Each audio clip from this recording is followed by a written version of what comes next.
Hello everyone, my name is Cassandra Belton, and I'm a person with lived experience with gambling addiction. Briefly, to share my experience with gambling and how it has impacted my life, I have been in recovery since April 2nd, 2020. But before that, I was with suicidal ideations.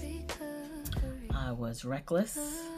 I was a gambler that had experience with scratch-offs, going to the casino, and also with alcohol. Almost ruined my life. Almost took me out. But today I am standing and doing well in recovery. Very well in recovery. And I'm very thankful. Like I said, it almost took me out, but it didn't. Looking back, what were some of the signs where I knew that gambling was becoming a problem for me? It would be, so I said that April 2020, that was right around the pandemic. And at that time, I was in a horrible marriage. And I had suicidal ideations. My house was in foreclosure, and I just could not stop. Over and over, I was scratching at work. I was going to the casino, and it was progressively getting worse and worse and worse. What made it difficult to ask for help or to talk to someone? I didn't want to let anyone know that I had a problem. I stuffed it. I became withdrawn. And I didn't think that I had a problem. I honestly did not think that I have a problem until I was with a counselor. Actually, I was with the counselor, talking to the counselor about marital concerns that I had. And he asked me one day, "It seems like you're hiding something." And just before I went to that session, I actually did participate in a gambling activity. And, he must have sensed something. Later on in conversation, that counselor did share that he was very familiar with alcohol addiction and was a speaker with lived experience, as well as a counselor with understanding the effects of alcohol addiction. So luckily I had a counselor that could pick up on the signs. So I didn't tell him right away that I had a problem, but I said, I think I have a problem. But this was after maybe 12 or even 14 sessions of seeing him about marital issues, that I hid what was going on with me.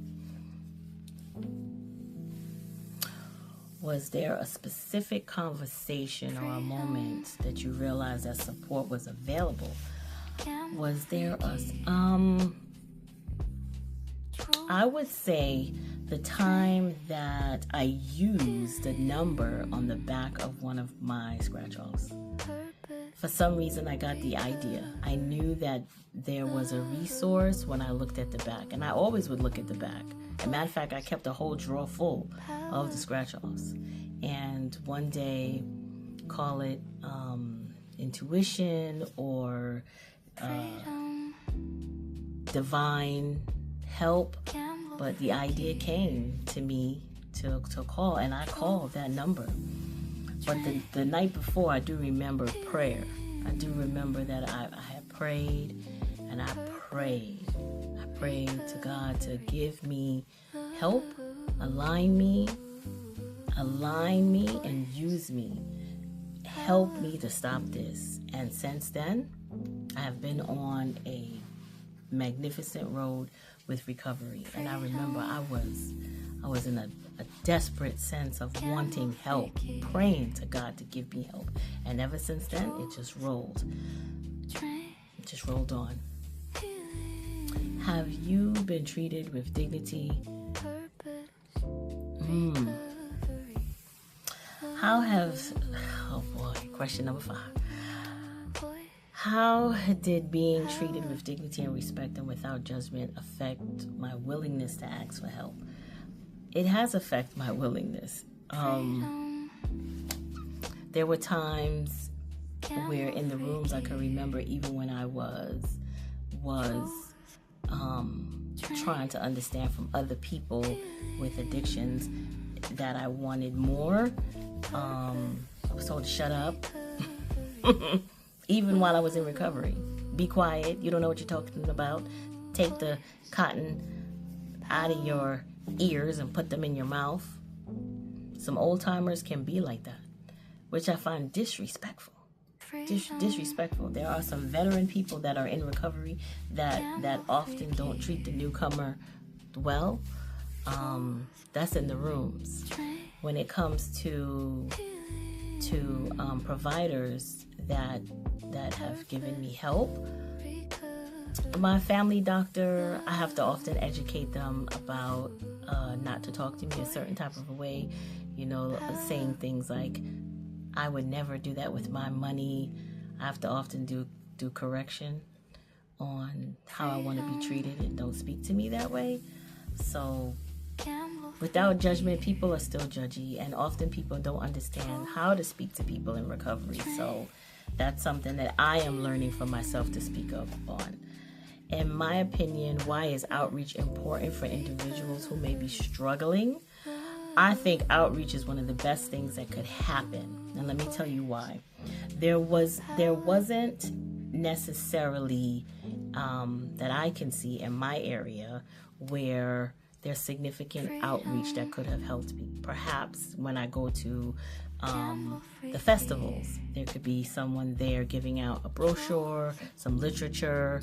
The only thing that's truly is available is the 1-800 number, 1-800-GAMBLER number. There isn't any outreach.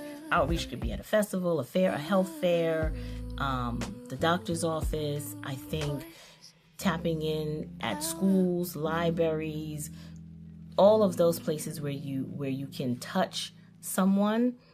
Even at 7-Eleven, leave a pamphlet. Leave a pamphlet at 7-Eleven because we're there. Even, hey, come into the casino too. Maybe if somebody would have tapped me on the shoulder. Hey, outreach could be anywhere. It could truly be anywhere. Church. Outreach can be anywhere. Faith-based organizations, I think, is a place where, instead of talking about tithing, let's talk about stop gambling. How about that? Anyway,